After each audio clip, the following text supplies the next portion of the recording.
আর কয়েক ঘন্টার মধ্যেই পশ্চিমবঙ্গ যে নতুন সরকার তা হয়তো শপথ নেবে এবং সম্ভাব্য মুখ্যমন্ত্রী কে হবেন তা আমরা আঁচ করতে পেরেছি আগেই। এবং বিশেষ করে অমিত শাহ স্বরাষ্ট্রমন্ত্রী কলকাতায় এসে যেভাবে শুভেন্দু অধিকারীকে পাশে নিয়ে পোজ দিয়েছেন ছবির জন্য, তাতে বোঝা যাচ্ছে কে হতে যাচ্ছেন এই রাজ্যের নতুন কর্ণধার বিজেপির মুখ্যমন্ত্রী হিসেবে শুভেন্দু এই রাজ্যে হয়তো শপথ নেবেন।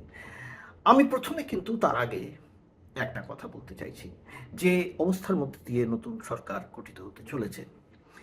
আমার একটা হিন্দি ওটিটি সিরিয়ালের কথা মনে পড়ছে, ভোকাল বলে একটা সিরিয়াল হয়েছিল, সেই তাতে দেখানো হচ্ছে উত্তরপ্রদেশে মুজফ্ফরপুর নগরে বিভিন্ন অপরাধীদের শায়েস্তা করতে বা অপরাধ দমন করতে সেখানকার অপরাধীদের এনকাউন্টার করে মেরে ফেলছে পুলিশ।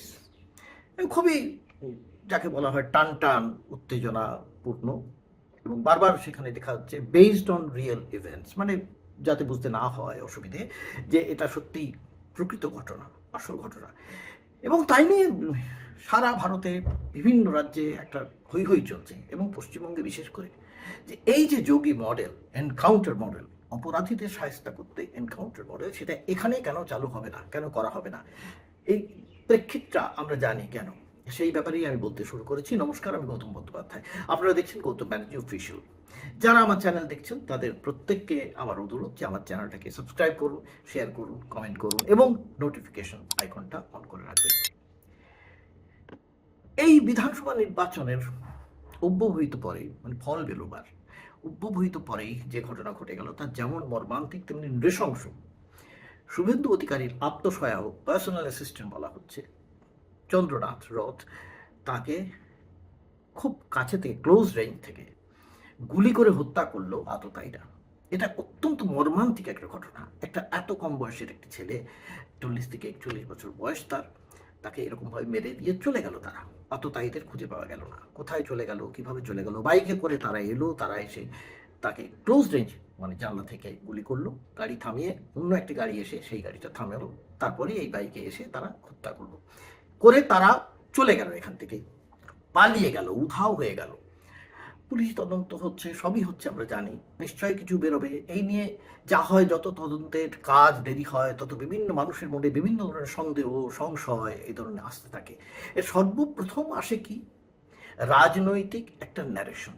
এই ন্যারেটিভটা কি হয়, ন্যাচারালি এটা হয় বহু বিজেপি সমর্থক কর্মী, তারা বলতে শুরু করে যে তৃণমূল এই ঘটনার পেছনে আছে।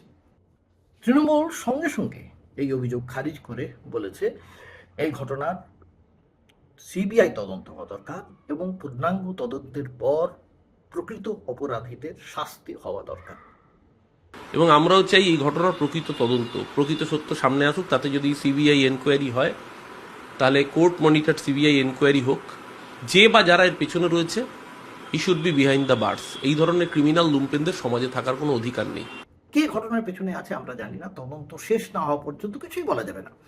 কিন্তু তারা এটা বলছেন, এবং শুধু তারা নয়, এমনকি যে বিধায়ক হয়েছেন অত্যন্ত শিক্ষিত মানুষ আমরা জানি, স্বপন দাশগুপ্ত, তিনিও এটা বলছেন। It was a pre-planned political assassination. It was a murder whose fingerprints, I'm sure, will lead right to the top of a defeated party which cannot accept, which cannot reconcile itself to a devastating defeat in the elections. এই যে তিনি সরাসরি বলছেন না, স্বপন বাবু সরাসরি বলছেন না, পরোক্ষে একটা ইঙ্গিত করছেন এর মধ্যে রাজনৈতিক কোনো দল আছে, বুঝতে অসুবিধা হয় না। কিন্তু তার চেয়েও বড় কথা কোনটা, বিভিন্ন সোশ্যাল মিডিয়ায় যেভাবে এই ঘটনাটাকে নিয়ে চর্চা হচ্ছে তাতে দেখা যাচ্ছে বেশিরভাগ যারা বিজেপির ভক্ত বা এখানে বঙ্গ বিজেপিতে যারা ভোট দিয়েছেন কর্মী সমর্থক, তারা চাইছেন এনকাউন্টার করে সমস্ত অপরাধীদের শেষ করে ফেলাবো। বেশ, কিন্তু এর মধ্যে কিন্তু আমরা একটা জিনিস লক্ষ্য করেছি, একদিকে শ্রমিক ভট্টাচার্য যিনি রাজ্য সভাপতি, তিনি অত্যন্ত সচেতনভাবে কিছু কিছু বার্তা দিয়েছেন সবার কাছে, এবং সেই বার্তাটা কিন্তু অনেক নিচু স্তর পর্যন্ত পৌঁছেছে। সেই বার্তাটা হলো কি, যে মুখ্যমন্ত্রীর বাড়ির সামনে মুখ্যমন্ত্রীর নামে বা পরিবারের কারোর নামে কোনো কদর্য ভাষা ব্যবহার করা যাবে না। বিজেপির পতাকা নিয়ে কোথাও যদি কোনো রাজনৈতিক হিংসা চলে, কোনো তৃণমূল অফিসের উপরে আক্রমণ হয়, মুখ্যমন্ত্রীর পরিবারের প্রতি বাড়ির সামনে দাঁড়িয়ে যদি কদর্য ভাষা ব্যবহার করা হয়, তাকে দল থেকে বার করে দেবো, সেই অধিকার আমার পার্টির সংবিধান আমাকে দিয়েছে। এই যে শ্রমিক ভট্টাচার্য বলেছেন, এটা অবশ্যই প্রশংসনীয়, অবশ্যই প্রশংসনীয়। এবং সত্যি এটা যদি তারা যে তৃণমূলের যে একটা কালচার তৈরি হয়েছিল তার বিরুদ্ধে যদি করতে চান, তাহলে এইটা অবশ্য হওয়া দরকার ছিল। আমি তৃণমূলের আমলে বহুবার বহু জায়গায় লিখেছি, বিভিন্ন কাগজে পরিষ্কার লিখেছিলাম যে অপরাধের সঙ্গে এই সরকারের চলন, মানে সেই তৃণমূল সরকারের চলনের মধ্যে যে ফারাকটা কমে যাচ্ছে, এরকম লিখেছি একাধিকবার, পোস্ট এডিটর, উত্তর সম্পাদকীয় বিভিন্ন কাগজে সব লিখেছিলাম। এখনো যদি সেটা চলতে থাকে তাহলে খুব মুশকিল, এটা একদিকে। এবং সবচেয়ে বড় কথা, যে শুভেন্দু অধিকারী সাংঘাতিকভাবে কট্টর সনাতনী হয়ে যে সমস্ত ভাষা প্রয়োগ করেছিলেন মুসলিমদের বিরুদ্ধে এবং হিন্দুদের পক্ষ নিয়ে, এমনকি নির্বাচনের পরেও ফল প্রকাশের পরেও তিনি যেভাবে বলেছিলেন হিন্দু বুথে তার ভোট বেশি হয়েছে, মুসলমান বুথে ভোট বেশি পাননি তিনি বা পাননি, এটা অত্যন্ত রুচিসম্পন্ন বলে খুব একটা মনে কারোরই হওয়ার কথা নয় এবং ছিল না। কিন্তু যেই মুহূর্তে একটা কথা হয়েছে তিনি প্রশাসক হিসেবে আসতে পারেন, তখন তার ভাষা কিন্তু পাল্টে গিয়েছে। তিনি কি বলেছেন একবার শুনে নিন।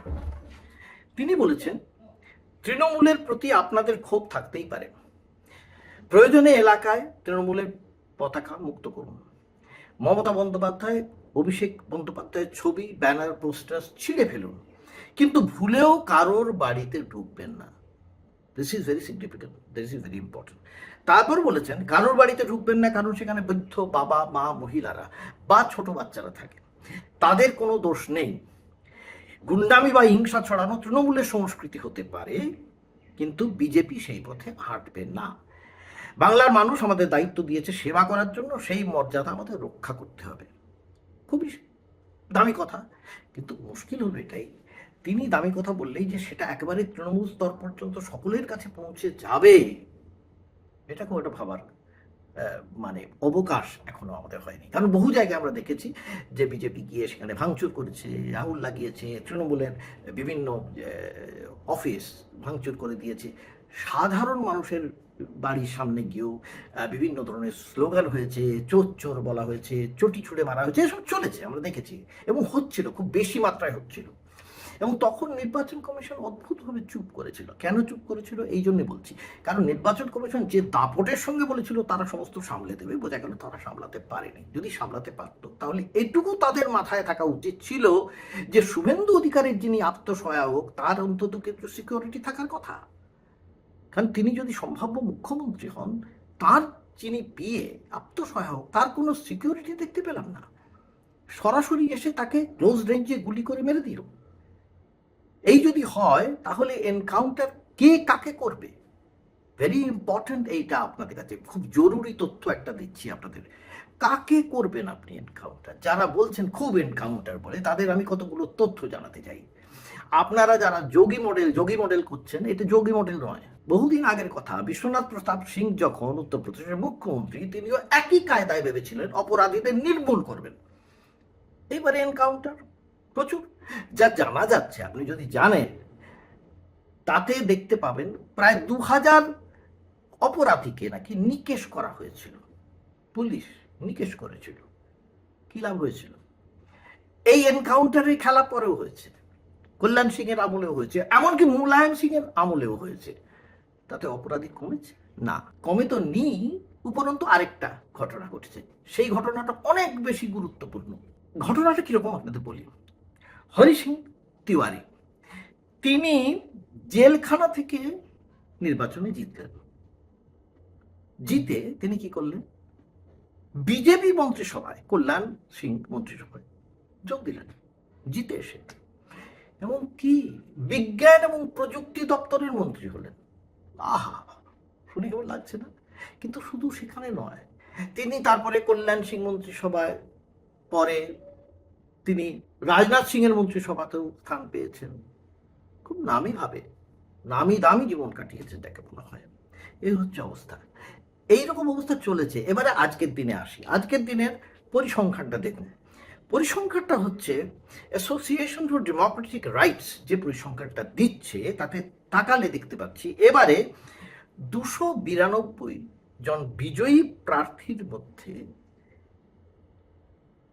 190 জন মানে 65% বিরুদ্ধে ফৌজদারি মামলা আছে, অপরাধের অভিযোগ আছে। বুঝতে পারছেন কে কাকে এনকাউন্টার করবে?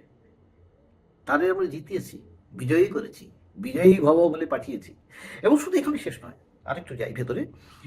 2021 সালে কিন্তু এটা ছিল 142টা সংখ্যা, মানে তখন ছিল মোট যে যারা জিতেছিল তাদের 49%, 49%। এবার সেটা বেড়ে হয়েছে 65%। সবাই আছে এখানে, ভয় পাবেন না, সমস্ত যারা জিতেছেন সবাই আছে এর মধ্যে। এবার দেখা যাচ্ছে তার মধ্যে 170 জনের বিরুদ্ধে সিরিয়াস চার্জেস আছে, কঠিন মামলা, কঠিন পৌঁছাতি, কঠোর মামলা আছে। এবং শুধু তাই নয়, 14 জনের বিরুদ্ধে খুনের মামলা আছে, 2 জনের বিরুদ্ধে ধর্ষণের মামলা আছে, অভিযোগ আছে। যাবেন কোথায়? কোথায় যাবেন? তাদেরই তো আমরা আইনসভার সদস্য করে পাঠিয়েছি, বিজয়ী ভব বলে পাঠিয়েছি সেখানে। এবার দেখুন, বিজেপির মধ্যে 206 জনের মধ্যে 152 মানে 74%, আর টিএমসির মধ্যে 80 জনের মধ্যে 34 জন মানে 43%, 43%। এই হচ্ছে অপরাধের পরিসংখ্যান। একমাত্র কংগ্রেসের 2 জন সদস্য, সেই 2 জন সদস্যের বিরুদ্ধে কোনো রকমের অপরাধের অভিযোগ নেই। আমি এটা বলতে চাইছি না যে সমস্ত কংগ্রেসি যারা যারা দাঁড়িয়েছিলেন তারা যদি জিততেন তাহলে এই সংখ্যাটা এত নির্বল থাকতো না, সেটা আমি মোটেই বলতে চাইছি না। কিন্তু যেহেতু সেটা আমাদের কাছে নেই, অতএব আমরা বলতে পারছি না। কিন্তু একটা জিনিস বুঝে দেখুন, এই যারা এনকাউন্টার বলছেন, আজকে যদি এনকাউন্টার করতে যান, কালকের দিনে তাদের পরিবারেরই কেউ আবার আইনসভার সদস্য হবে। কিংবা যদি এনকাউন্টার না করেন, এনকাউন্টার করতে গিয়ে যদি ব্যর্থ হন কিংবা জেলখানায় পাঠান, তারাই যে বেরিয়ে এসে আবার মালা পরে বিধানসভায় বা লোকসভায় ঢুকবেন না, তার কোনো গ্যারান্টি আছে কি? তাহলে আমরা যারা ভোট দিচ্ছি তাদেরও ভাববার কথা। এনকাউন্টার করে মেরে দিয়ে অপরাধীদের নিকেশ করলে অপরাধ শেষ হয় না। তার জন্য আইনের শাসন দরকার, নিরপেক্ষ নৈর্ব্যক্তিক শাসন দরকার, মানবিক শাসন দরকার, একটা মানবিকতাও থাকতে হয়, সেটা খুব গুরুত্বপূর্ণ। এই কথাগুলো যদি আমরা অন্তত মনে করি, মনে রাখি, তাহলে ভবিষ্যতে আমাদের পক্ষে মঙ্গল। না হলে কিন্তু এই অমঙ্গল পশ্চিমবঙ্গের মাথায় ছেয়েই থাকবে, থামবে না। আমরা এখন চাইছি, বিশেষ করে আমি চাইছি, আজকের এপিসোডে বলে রাখছি যে এই যারা মারল নৃশংসভাবে চন্দ্রনাথকে, তারা ধরা পড়ুক এবং তাদের উপযুক্ত শাস্তি হোক বিচার হওয়ার পর। এটাই আমি চাইছি, এটাই কাম্য। নমস্কার, ভালো থাকবেন, আর আমার চ্যানেলটা সাবস্ক্রাইব করতে ভুলবেন না। নমস্কার।